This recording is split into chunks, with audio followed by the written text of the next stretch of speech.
Greetings, class. I'd like to provide you with a course project overview.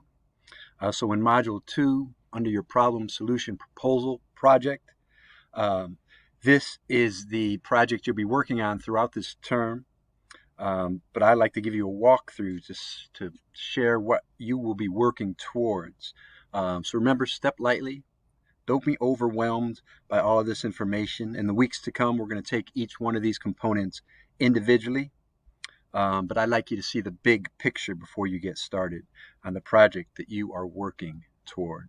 So in this project, you're going to select a local problem in your community of your choice that you are going to analyze and propose a solution for to a selected audience, community leaders.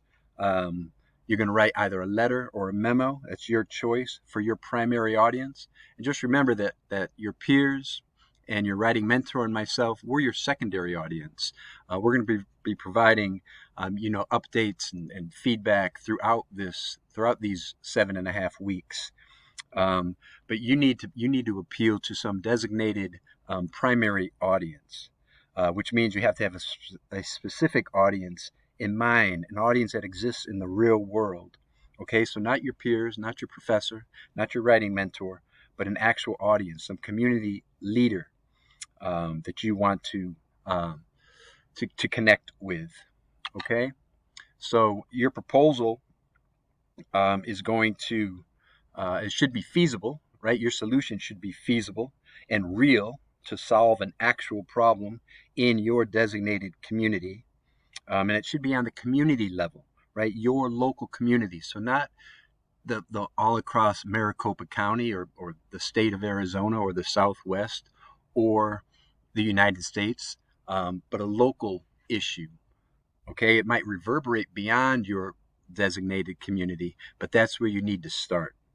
All right, and your proposal should include the following sequence of components: an introduction that describes your local community problem and explains why it's serious or an urgent problem that needs to be solved. And the introduction should have, of course, a clear thesis that encapsulates your proposed solution to the problem and the reasons, ideally 3, for that. You're also going to talk about 2 alternative solutions and explain why those are weaker or their drawbacks, also with supporting evidence that shows that your solution, your proposed solution, is preferable.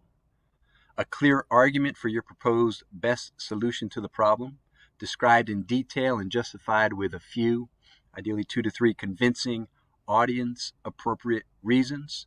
So reasons geared toward your primary audience's values and beliefs that will be most convincing for them. And so that's why it's vital that you designate, that you find your primary audience, those community leaders that you can reach to, that you can reach out to.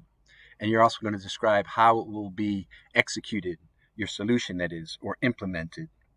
Okay?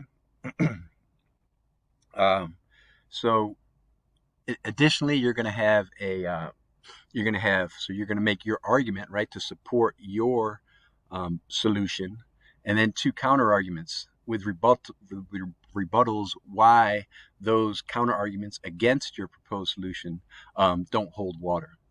Okay? Counter arguments and rebuttals should be also supported with evidence.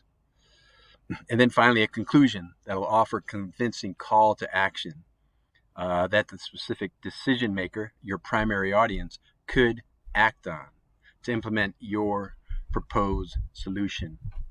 So you're required to use a minimum of 6 credible secondary sources. And secondary sources may consist of academic journals, peer-reviewed studies, official documents, local news sources, and material generated from community leaders or experts in the particular field. Your research should support the different aspects of the proposal, background information on the problem, alternative solutions, and their drawbacks. And these can be something that have been tried in the past, or it's not something that you necessarily have to come up with on your own. But also their drawbacks, why they didn't work, or in your view, why they won't work. and then your proposed solution. But your emphasis is on your proposed solution and its evidentiary justification, right? So that's justifying your solution based on some credible evidence. And then your primary audience's possible objections, you need to anticipate them or their concerns, and of course, your rebuttal to those concerns. You're going to also need primary research, whether that's going to be an interview or a survey um, that you conduct with someone or more than one in your designated local community. Additionally, you're going to be composing, so this is a multimodal project, and you're going to be composing your own original advocacy ad or maybe a video PSA to accompany your proposal. And the PSA or the advocacy ad should be directed at a different but complementary audience. So maybe not necessarily your community leader or your primary audience, but someone who might share that those same concerns. And that'll give you an opportunity to present your research for a different purpose and, of course, in a different form. And that should also offer a call to action, ideally in the headline, based on your best proposed solution. But either option, the ad or the PSA, must be your own original creation and not taken from another source. You may use one photo found online for this, as long as you add your own text and messaging and other graphic elements. So these are the project requirements, a letter or a memo. And of course, if it's a letter, you don't need a title, but a subject line would be good. Something engaging, but also relevant and on topic. You need to designate whether you're going to be writing a letter or a memo. And initially you might state it's a letter, but then realize maybe an in-house memo would be more effective. You can always change the genre as you go. Again, your primary audience, some decision maker or decision makers in your designated community who has the finances or the authority, the clout to implement your proposed solution. And again, an introduction with a problem description that has a clear thesis that is, of course, your proposed solution, and ideally three reasons why. You're going to engage with some alternative solutions, whether they've been tried in the past or are also being proposed along with yours, but then there are drawbacks. Okay, so don't be swept up in the alternative solutions, because often I find that the alternative solutions are stronger in some student writing than their proposed solutions. So you're going to get back to your best solution, and you need to argue for that, for your solution to the problem with support from credible research. So 2 to 3 reasons and ample evidence throughout. So think of a stool, right? Your best solution is the seat of the stool, and then you need some legs on that stool so it's sturdy. So ideally 3 reasons why, and then evidence, ample evidence, cited, of course, to support those reasons. Counter arguments, you need to anticipate some counter arguments, also supported by evidence from the research against your proposal. But of course, you're going to rebut them and say, why they don't hold water. And then finally, some convincing call to action in the conclusion paragraph. So just to review, a minimum of 6 secondary sources and 1 primary source.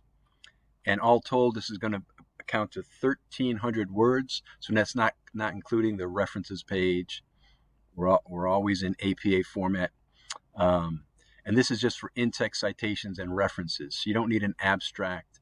You don't need a running header. You don't need a thoroughly APA formatted work, right? You're writing a letter or a memo, but you still need in-text citations, and they need to refer to your references page, right? So if your source is in your references page, you must cite it in your work.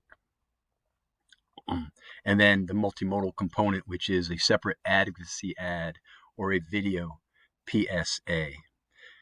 In this module 2, you'll find the rubric for this whole project that you'll be able to evaluate and gear your writing towards. And here's a couple samples as well.